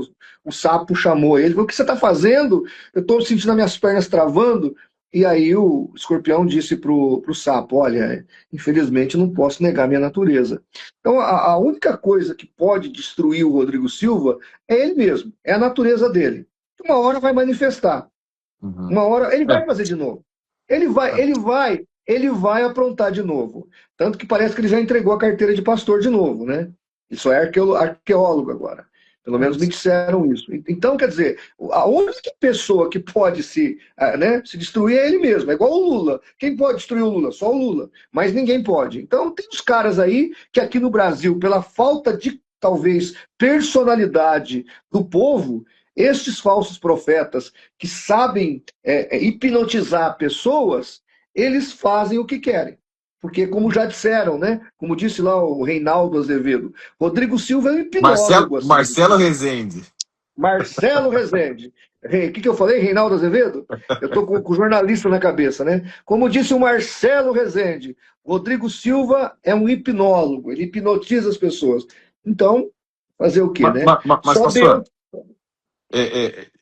eu trouxe essa questão no início ali, a gente falou sobre tudo em torno disso, mas eu quero, assim, trazer esse negócio à tona de novo aqui, né? Veja bem, só para deixar bem claro, o que você está me dizendo, então, é que você concorda com a minha construção de Romanos 1,16, e ali de Gálatas, envolve, enfim, toda a Bíblia, praticamente. Mas você, de fato, crê, então, que veja bem, o que a gente está dizendo aqui é o seguinte, se um sujeito não entende o evangelho, eu tô indo até um pouquinho mais longe agora, tá? Se o sujeito não entende o evangelho, ele não pode, ou se ele entende um evangelho errado, ele não pode ser salvo. É isso que você está me dizendo? É isso que está escrito na Bíblia. É. Isso está na Bíblia. Se ele não crê na graça de Jesus Cristo, se ele não crê no sacrifício de Cristo, o adventista não crê, porque Jesus nem terminou a obra na cruz, então como é que ele pode ser salvo? É impossível um Então, adventista, crendo na doutrina adventista, ser salvo. O que pode acontecer é um adventista lá dentro, mal discipulado, ler a Bíblia sozinho e se converter sozinho. Mas ele não vai ficar lá, pronto. tá certo? Então, Agora, o adventismo, ele é uma doutrina de perdição. Isso é ponto passivo. E eu quero deixar bem claro que eu estou falando isso porque eu amo os adventistas do sétimo dia. E eu quero que eles se salvem. tá, mas pera lá. Eu quero esticar um pouquinho mais esse negócio aqui, tá? A gente está dizendo o seguinte, então, porque isso aqui tem implicações sérias, né? O sujeito que é adventista, tá? Ele e que está sendo enganado lá dentro. Ele está sendo enganado lá dentro, tá? Ou seja, ele crê em Cristo. Ele crê em Cristo, tá? Mas ele crê que ele precisa guardar o sábado para se salvar. Vamos falar Negou do Cristo. adventista. Não, vamos Sabe, falar do negou adventista Cristo. mais simples. Eu tô falando do cara mais simples, de interior, o cara que é sincero, foi lá, entendeu? Na igrejinha do interior, viu ali o pastor explicar os 10 mandamentos para ele, entendeu? E Jesus, ele só entende os 10 mandamentos e Jesus, mais nada. Ele só entende o sábado e Cristo. E ele vai Isso. lá e se batiza e aceita Jesus e tudo mais. Esse cara tá perdido, é isso que você tá me dizendo. Você quer ouvir um áudio? Deixa eu te mostrar os áudios que eu recebo aqui, para você. Porque eu não sei, às vezes os outros apologistas não recebem esse tipo de áudio. Deixa eu ver se é este áudio aqui. Deixa eu soltar aqui, não sei se dá para você ouvir. Olha lá. No sábado e domingo vai ser a decisão Ó, final. ó. A Deixa eu gente, soltar de novo. Dá para ouvir bem aí? Deixa eu pegar a caixinha de som aqui. Vamos ver se dá para ouvir bem aqui a caixinha de som. Escuta aí o áudio. mas eu creio sim, irmãos, que nós vamos ser salvos pelo sábado. Sábado e domingo vai ser a decisão final. A gente está sendo salvo por misericórdia de Jesus, por causa que nós pequemos, mas nós vamos ser julgados pelos 10 mandamentos, inclusive o sábado. E o sábado é o sinal de Deus, e o domingo é o sinal da besta. Então, isso aqui é um exemplo. Deu para ouvir bem aí? Sim, eu vi bem. Isso aqui é o exemplo do adventista em geral. Ele está falando claramente. Como é que uma pessoa dessa está salva? Não está. Essa pessoa não está salva. Ele acredita que ele vai ser salvo porque ele guarda o sábado. Logo, ele vai para o inferno, coitado. Não é nem o problema guardar o sábado em si. Mas o jeito que ele acredita, e ele entende que todos nós que celebramos a Cristo no domingo, temos a marca da besta. E somos pessoas condenadas ao inferno. Pastor, mas vamos lá. Então, porque assim, tem o processo cognitivo da pessoa, né? Ela estava no pecado. Ela saiu do pecado. Foi para a igreja adventista, porque é a única igreja que está lá perto dela. Porque assim, a gente está falando agora não só do adventismo, a gente está falando de várias outras situações, né? A gente está falando do muçulmano que nasceu no islamismo, cresceu e morreu lá, e não viu mais nada. Não viu nenhuma outra coisa, né? O que está acontecendo aqui? Esse cara, ele não existe nenhuma chance para ele de repescagem, nada, não existe nada. Deixa eu te explicar. Romanos capítulo 1, versículo 20. Deixa eu ler o texto aqui, porque nós temos tempo. Essa live, ela pode cair por causa de uma hora e tal? Eu acho que agora não tem mais isso. Romanos 1, 20, Paulo fala assim: porque as coisas invisíveis, desde a criação do mundo, tanto o seu eterno poder como sua divindade, se entende e claramente se veem pelas coisas que estão criadas, para que eles fiquem inexcusáveis ou indesculpáveis. Isso aqui é uma parte que essa ideia ele pega lá no Salmo 19. Então, o que Paulo está dizendo? É a ideia do relógio e do relojoeiro. Sim. Então, é a revelação natural. Sim. A revelação natural, ela é dada para todos. Sim. Todos os seres humanos, inclusive os adventistas, têm a revelação natural. A partir da revelação natural, ele pode receber a revelação especial, que é a salvação em Cristo Jesus. Por exemplo, Cornélio. Pedro vai na casa de Cornélio, porque Cornélio tinha recebido a revelação natural.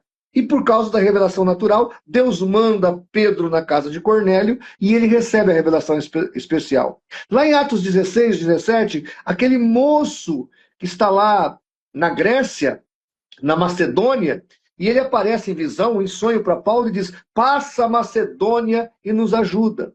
Ou seja muçulmano, seja adventista, seja ateu, seja um aborígenes no meio do mato ou no meio do deserto, se ele olhar para o céu e falar: olha, isso aqui está perfeito demais, deve ter um Criador, eu quero conhecer esse Criador, a revelação natural, ela tem a potencialidade de ajudá-lo a receber a revelação especial. E Deus vai mandar um missionário aonde ele estiver, em qualquer canto, ainda que todo mundo lá seja anticristão, ou seja muçulmano, ou seja adventista. Deus vai mandar alguém lá com o evangelho, e o evangelho vai chegar até ele, e a salvação o alcançará. Isso é o que eu acredito. Por quê? Porque é o que está revelado na palavra de Deus. Eu tenho 2 casos no livro de Atos.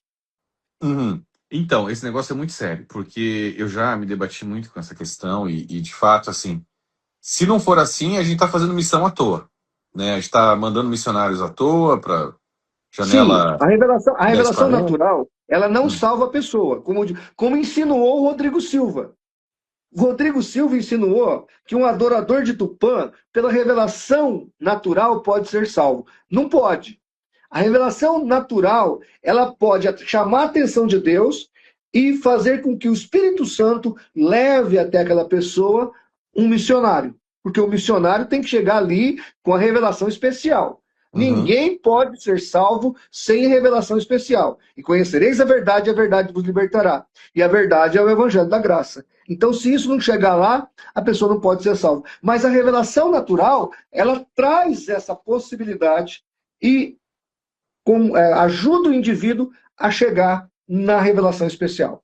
E aí, digamos assim, no passado, todos aqueles povos que não tiveram conhecimento do evangelho, não tiveram conhecimento de nada, quando Cristo desceu às profundezas da terra, depois de morrer na cruz, aquela pregação ali aos espíritos em prisão e tudo mais, você crê, e depois levou cativo o cativeiro, você crê que ali Cristo pregou para quem estava ali no seio de Abraão, porque tem a revelação anterior, né? Ou seja, tem a salvação daqueles que vieram antes de Cristo e depois de Cristo, Tá. né? Então aí vamos. Eu tenho até um livro escrito sobre esse assunto, chamado Céu e Inferno, para onde vão os que morrem.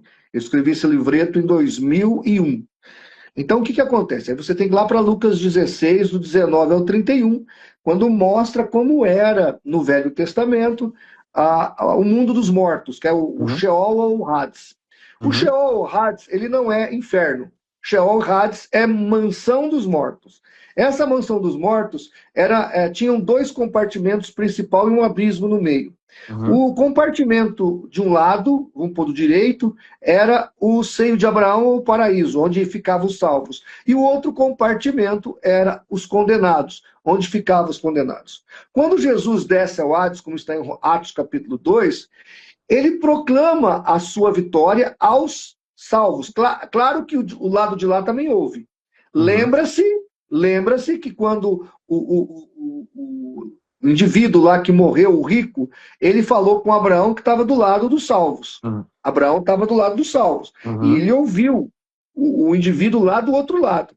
Então, quando Jesus desce no Hades, ele não desce no lugar de tormento, ele não desce no lugar de sofrimento, ele desce no lugar de bem-aventuranças. Ele vai lá no seio de Abraão, ele vai lá no paraíso. Ali ele proclama a sua vitória. Se você ler Hebreus capítulo 11, todas aquelas pessoas que estavam lá no paraíso ou no seio de Abraão, elas morreram sem ver a promessa.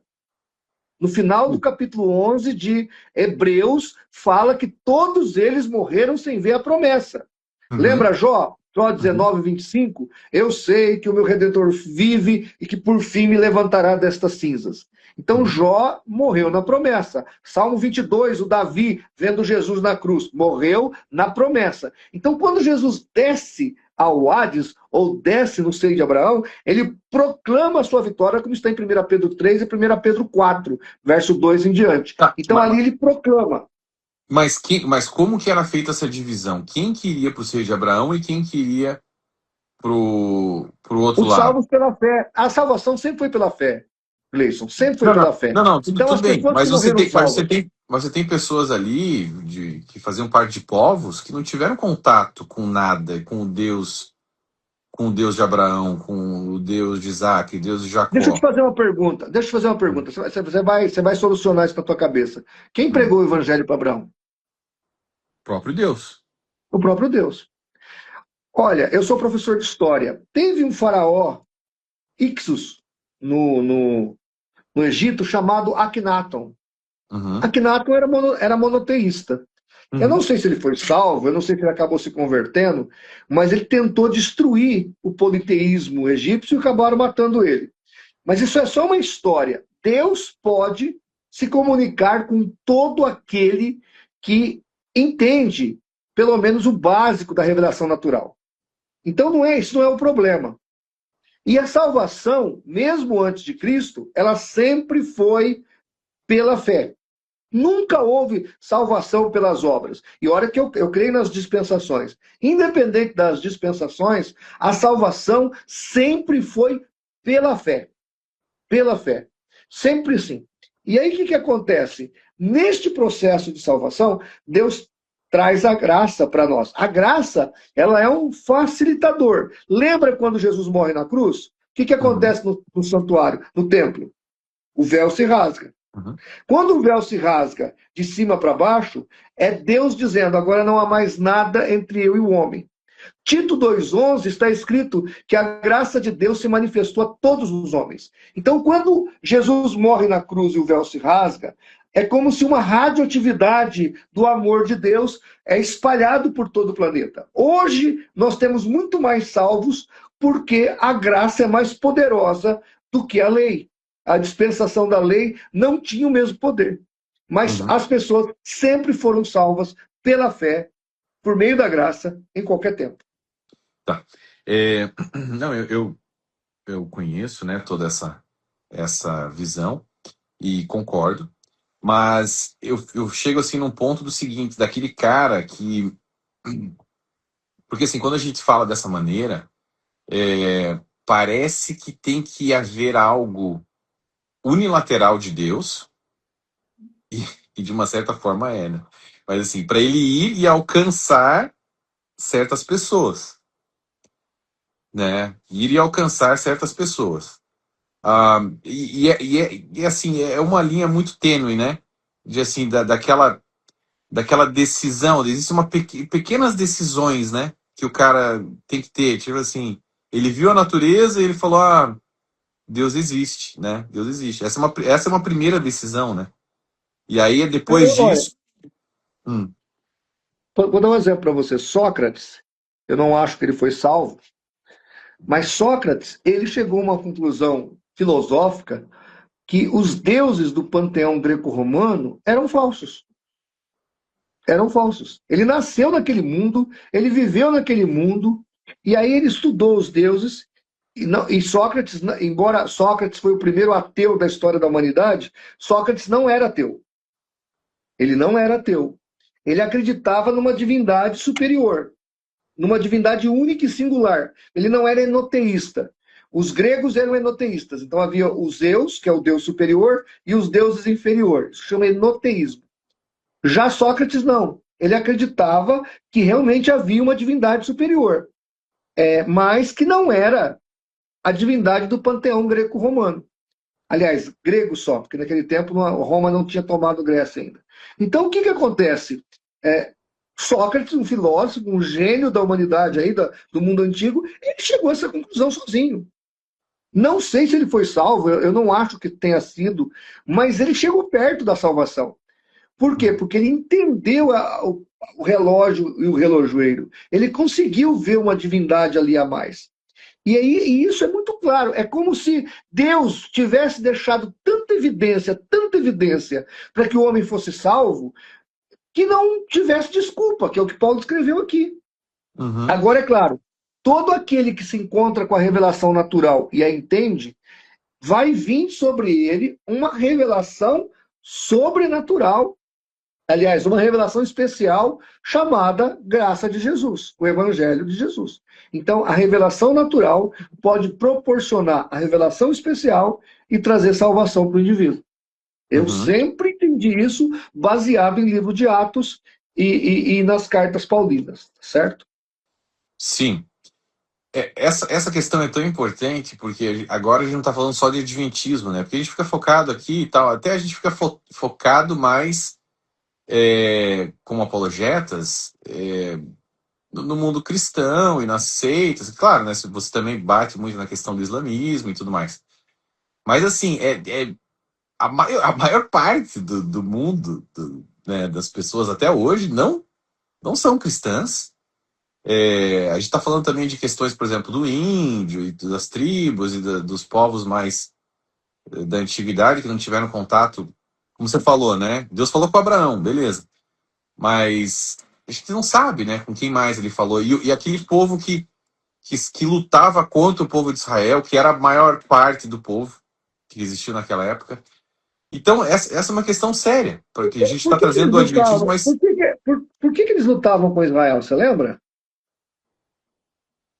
eles queriam dominar Israel, né? Queriam dominar a terra. Não. Uma das coisas que Israel provocava, na visão deles, as nações circunvizinhas ou adjacentes ao Oriente Médio ali, a nação de Israel, era por causa do monoteísmo israelita. Sim. Tá entendendo? Uhum, Que é o monoteísmo israelita? Ou o monoteísmo hebraico ou judaico? É justamente isso. É a visão do único Deus, do Deus verdadeiro. Tá certo? O Naamã, por exemplo, ele se converte. O Naamã se converteu, nós vamos ver o Naamã no céu. Ruth era uma moabita, né? Uma moabita, acho que é isso aí. Moabita. E Ruth se converte, Ruth é bisavó de Davi. Então nós temos muitas pessoas que viviam ao redor de Israel e acabaram se convertendo. Sim. Mesmo Urias, marido de Betseba, que não era judeu, não era hebreu, ele era crente, tá Uhum. entendendo? Ele era um homem de Deus. Então, o que nós observamos na palavra do Senhor é isso aí que eu estou te falando. É E, isso, esse entendimento que resolve toda a questão, bom, tá muito bem. certo? Então voltamos aqui, porque eu acho bem relevante a gente falar sobre isso para dar uma visão maior para as pessoas que estão assistindo, não só do adventismo, não só das seitas pseudo-cristãs, mas de todo o entorno nosso aqui do que está acontecendo. E quando a gente tem esse choque de realidade, e aí a gente volta para a questão ali desse trabalho, dessa obra que foi confiada a nós, começa a ver que o buraco é muito mais embaixo aqui. A gente tá funilando, né, muito. A gente afunila demais o negócio aqui e é assim mesmo, né? E é dessa maneira mesmo. Então você tem ali o cristianismo verdadeiro, o cristianismo falso, seitas gigantescas como o catolicismo, e a gente tá vendo hoje pastores evangélicos se tornando católicos. Então, assim, olha todo o Ó, problema. quando o Papa Francisco morreu, vários pastores evangélicos solidarizaram-se com a Igreja Romana e congratularam o Vaticano e dizendo que o Francisco era um homem de Deus. Aí eu pus até um post assim no meu Facebook. Se o seu pastor acredita que o Papa está no céu, mude de igreja, porque ele é um réu do fogo do inferno. Aí o pessoal não gostou muito da minha frase. Mas o fato é que estes indivíduos, eles podem serem pastor, mas não são crentes, obviamente. Você acredita que Não, o Papa está salvo. porque a gente só pode. A gente acaba caindo naquele mesmo problema. Se tá tudo liberado, se o evangelho aí pode ser qualquer coisa, então não tem por que a gente fazer missão, não tem por que nós tentarmos salvar almas através da pregação desse evangelho. Então, Mas a assim. tendência, Gleison, a tendência é isso, filho. A tendência é esse caminho. É o ecumenismo, é o liberalismo, é o relaxamento moral, espiritual. Isso vai acontecer, já aconteceu outra vez. Eu sou professor de Uhum, história, isso é uma questão que está no gráfico, isso acontece. E uhum. como é que isso começa acontecendo? Com esse tipo de apologética que é flu-fluzinha, sabe essa apologética flu-fluzinha, Nutella. que não quer afrontar, que não quer bater de frente, não, que é só sobre ideias, não tem problema se o camarada é isso, é aquilo. Então, essa apologética fria, morna, sem sabor, sem gosto, essa apologética que quer vender curso, não dá certo. Não dá certo. Infelizmente, não dá certo. A apologética que dá certo é aquela que bate de frente. Os adventistas que saem do adventismo, eles me procuram você, procuram o Rodrigo, não vai procurar certos apologistas. Por quê? Porque o cara é frufruzinho, é capaz do cara fazer pra ele, não, mas se você tem lá a família, fique lá no adventismo. Este é o caminho que nós estamos indo aqui no Brasil. É o caminho do ecumenismo, é o caminho do liberalismo, é o caminho da frouxidão. E se não tiver um faca na caveira, um grupo de faca na caveira, para bater na mesa e falar, vamos parar com isso, vamos para cima, vamos falar a verdade, o amor verdadeiro dói, o amor verdadeiro não é frouxo. Se não tiver, o caminho é esse. Infelizmente é isso aí. É por É, isso que eu estou desesperado, porque eu estou vendo isso acontecer. Eu assisto os debates. E outra coisa, esse monte de debate, de conversa fiada, sedão de umbigo, quantos anjos cabem na cabeça de um alfinete, uns debates estúpidos, uns debates que não levam a nada, uns debates que não dão crescimento para a igreja, uns debates que só traz confusão para os crentes. Os crentes ficam todos perdidos no meio desses debates. Então, assim, é lastimável. uhum. Lastimável. E assim, eu posso ficar aqui 3 horas, tá? Contigo, mas para Minha mulher tá chegando, eu tenho que abrir o portão para ela. para finalizar, se não tem problema de existirem falsos profetas, falsos mestres. Por que Jesus falou cautelai-vos dos falsos profetas e dos falsos Hein? mestres? Por que Paulo batia tão forte, né, em cima dos judaizantes? Aliás, por que Paulo fez todo esse trabalho que ele fez? Escreveu todas essas epístolas, Paulo né? fez uma fogueira lá em Éfeso e queimou, hoje seria milhões de dólares em idolatria. Ele tacou fogo. Imagine eu e você, vamos lá em Aparecida, pregamos o evangelho, mandamos o pessoal trazer a imagem da Aparecida para a praça e a gente tacasse fogo na Nossa Senhora Aparecida em pleno Aparecida, a cidade de Aparecida. Onde nós dois íamos parar? Iríamos presos. Sim ou não?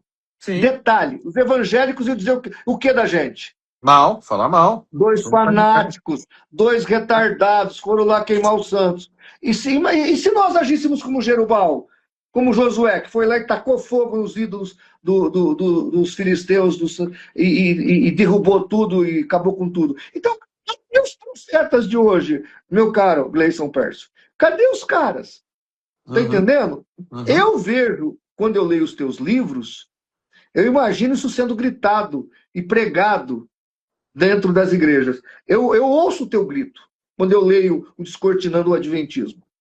Amém. Você começa, por exemplo, eu fiz o prefácio do volume 2 que fala do sábado. Você começa falando que o judeu determina para o gentil que quer guardar o sábado. Entre as sentenças está a morte.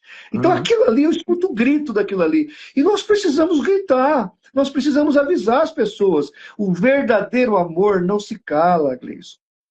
Então, eu sei que talvez as pessoas me achem radical, até eu seja radical, mas nós precisamos regaçar as mangas e gritar, sabe? Cadê os João Batistas de hoje? Cadê os Elias? Cadê os Isaías? Cadê os Jeremias? Cadê os profetas de hoje? Cadê os Pedros, os Joões? Cadê os Paulos? Cadê os profetas de hoje? Os mais frouxos, pelo menos na minha visão, tá sendo os apologistas. Frouxos, apologistas frouxos, tudo aí que é preocupado em ser frufruzinho, em aparecer em vídeo, mas estão mais preocupados com a aparência do que com o conteúdo, e ninguém parte para cima do negócio, quer ser amigo de sectário, quer ser irmão de sectário. Onde nós vamos parar, meu irmão? Aonde nós vamos parar? Nós estamos indo para o buraco. Os caras não veem, tão cego. Eles acham que a audiência e o ibope que eles estão tendo é o evangelho. Não, isso não é o evangelho. As pessoas estão mais ateias, mais céticas, mais desviadas, mais promíscuas, mais crentes falsos. As pessoas não são verdadeiras mais. Como é que a gente vai reagir diante disso tudo? Sabe, esse evangelho que não muda as pessoas, que não afronta a sociedade, não é o evangelho de Jesus. Não é a apologética de Cristo. Ai, porque Jesus era dócil. Pega o Mateus 23, Jesus pega o porrete, desce o porrete dentro do templo, derruba a mesa dos cambistas, chama todo mundo de sepulcro caiado, bate em todo mundo, vai para cima de todo mundo. Os apologistas hoje querem ser pessoas que sejam agradáveis à sociedade. Se tem um grupo de pessoas que não pode ser agradável à sociedade, somos nós. Agora, se nós também vamos querer ser frufruzinho, agradável à sociedade, acabou. Acabou tudo. Cadê os Jeus, né? Para matar Jezabel, né? Cortar a Pois cabeça. estou entrando nesse mérito, né? Mas o que falta hoje é um pouco de faca na caveira. O que falta hoje é um pouco de hombridade. O que falta hoje é um pouco de caráter. O que falta hoje é um pouco de posicionamento. Ou é ou não é. Sabe? As pessoas não gostam de gente que não se posiciona. Podem te odiar, mas pelo menos te respeitam. Não, esse cara aí, não concordo com nada do que ele está falando, mas ele assume o que fala. Ele é homem, ele tem caráter. Eu acho que é isso que está faltando para os crentes e principalmente para os pastores e para os apologistas acima de tudo. Amém, meu irmão. Nesse tom, é isso aí. Vamos finalizar. Lavei a alma hoje, né? Nesse tom, vamos finalizar, porque acho que não tem melhor fechamento do que esse. E eu só penso assim, Gleison. Se ninguém gritar, nós vamos, sabe, descendo o nível e a coisa vai piorando. É igual na política. Olha o que o Brasil virou. Pode observar, a questão social, sociopolítica, ou a geopolítica, olha o que está acontecendo no mundo político. Isso é um reflexo que vai acontecer, está acontecendo do mundo religioso, do mundo onde impera a religião. A política contamina o mundo religioso. Então, essa ideia de ecumenismo, essa ideia de viver uma coisa bacana, que vai ganhar likes, que vai agradar todo mundo, isso é utopia de quem não quer viver o evangelho. A igreja nunca foi uma instituição que não afrontou a sociedade. Toda a igreja de Jesus, toda vez que a igreja se avivou, ela enfrentou a sociedade, ela derrubou o status quo. Ela afrontou os reis, os imperadores, e ela fez com que o mundo declarasse que Jesus é o Senhor. Mas desse jeito, Oh, a glória! sangue e suor e lágrimas. Caso contrário, meu amigo, certo? Eu sei de uma coisa, eu já sofri 17 processos. Estou enfrentando um processo no STF, doutor Eliezer está me defendendo. Não sei quantos mais processos eu vou tomar, eu vou levar. Já falaram que é por causa do meu jeito. Talvez seja. Só que é o seguinte, eu provavelmente, Gleison, eu não vou fazer sucesso. Também não estou preocupado com isso. Mas eu quero terminar a minha carreira combatendo o meu combate, preservando a minha fé e guardando a minha convicção. O pastor Nathanael Rinaldi faleceu em 2016. Antes dele falecer, a mulher dele morreu numa quarta, ele morreu na outra. Ele preparou o café da manhã, tomou o café, preparou o último programa apologético, fez lá as questões, sentou na cadeira de balanço dele para esperar dar horário, porque era 5:30 da manhã, e o programa ele saía às 7 para ir para o programa, começava às 8. Então, às 5:30 da manhã, ao sentar na cadeira, ele partiu para a glória, morreu sentado ali. Até o último momento ele fez apologética. Este homem, para mim, é o meu paradigma. Apesar dele ser muito dócil, dele ser muito educado, ele era firme, ele era convicto, ele era teológico e ele não arredava e não negociava os seus valores. Então eu sigo essa linha que é um caminho certo, que já deu certo, que não dá ibope, que não dá likes, que não dá recursos financeiros, mas é o caminho do homem de Deus que vai fazer a vontade de Deus. É esse caminho que nós temos que trilhar. De novo, Deus não nos chamou para fazer sucesso. Deus não nos chamou para recebermos likes. Deus não nos chamou para enriquecermos com o ministério. Deus nos chamou para combater o bom combate da fé. Ponto. O resto, Amém. só a graça de Deus. Amém, meu irmão. Muito obrigado por aceitar o convite. Vamos fazer uma oração? Vamos? Você quer que eu faça? Você faz? Posso orar? Ora, então, ora por nós. Paizinho, em nome de Jesus, nós damos a Ti toda a honra, toda a glória e toda a adoração, papai. Obrigado por esse tempo precioso com meu amigo, pastor João Flávio. Nós estamos vivendo um tempo estranho no Brasil, no mundo. É um tempo que o Senhor já havia previsto nas suas escrituras sagradas. É um tempo em que muitos que deveriam estar clamando e proclamando o Teu Evangelho estão acabando por abrir mão daquilo que creem, pelas facilidades, talvez da vida moderna, pelas glórias que o homem está disposto a dar. Isso é um problema, Senhor. Nós pedimos misericórdia, em primeiro lugar, pela nação brasileira, por tudo que nós estamos passando no Brasil, na área política e também na área religiosa.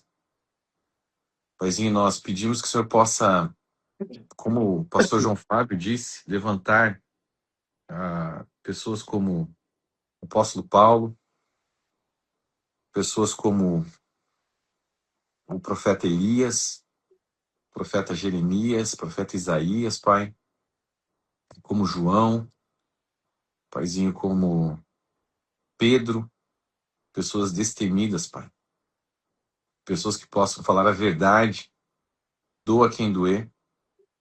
Senhor, nós entendemos que o Senhor também levanta pessoas com diferentes personalidades, mas que o Evangelho nunca esteja no meio de negociação,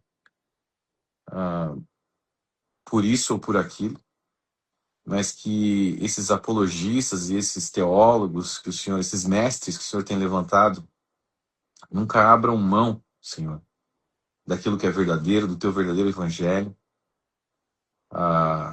por nada, Senhor.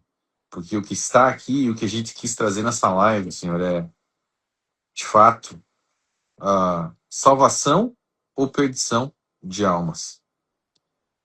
E eu creio, Senhor, que o Senhor irá levantar essas pessoas, o Senhor irá trazer cada vez mais coragem, determinação para aqueles que o Senhor já levantou. Pai, nós oramos por aqueles que estão, talvez, se perdendo no meio do caminho, Pai. Que o Senhor possa endireitar as veredas dessas pessoas, Pai. E trazer a eles e a elas essa consciência daquilo que está em jogo, Pai. Então, Senhor, nós pedimos que o Senhor nos dê essa coragem, nos dê essa força, nos dê cada vez mais o poder que vem do Teu Espírito Santo, para que nós possamos terminar a nossa carreira, guardar a nossa fé. Senhor, em nome de Jesus, Pai, que o Senhor seja como o profeta Zacarias diz, como muros de fogo ao nosso redor, Pai, e que a Tua glória habite no meio de nós. Senhor, muito obrigado por tudo, pela Tua graça, pelo Teu favor, pelas Tuas bênçãos. Paizinho, que o Senhor guarde a vida do pastor João Flávio Martinez, da família dele, que dê ele sabedoria, Pai, força para navegar por esses processos judiciais, por esses espíritos do mal que se levantam contra ele, Pai, contra nós. Senhor, nos dê essa proteção, nos dê essa força, que só pode vir do Teu Santo Espírito, Pai. Nos abençoe, nos guarde, nos perdoa nossos pecados, Senhor, em nome de Jesus. Amém. E amém. Amém. Obrigado, meu amigo. Foi um Obrigado. prazer. Tamo junto. Conte comigo. E até a próxima live, que vai ter mais, viu? Hoje nós ficamos só num assunto, né? Vamos falar de outros assuntos depois. Mas Parabéns pelo livro. eu entendi que era necessário a gente falar sobre isso hoje. Né? Eu não tinha falado isso em nenhum programa ainda. Nenhum programa. Foi a primeira vez que eu tratei de todos esses assuntos. E eu espero que surta efeito, que as pessoas sejam abençoadas. Eu amo todos esses irmãos. E quem sabe eles acordam, né? Porque a vida deles não é fácil também, não. Eu sei disso. Mas a vida que a gente escolheu não é fácil, Leison. Não é fácil. Nós não escolhemos a parte fácil. Nós escolhemos a parte difícil. Então vamos combater o bom combate. Um abraço, meu filho. Deus abençoe. Deus te abençoe.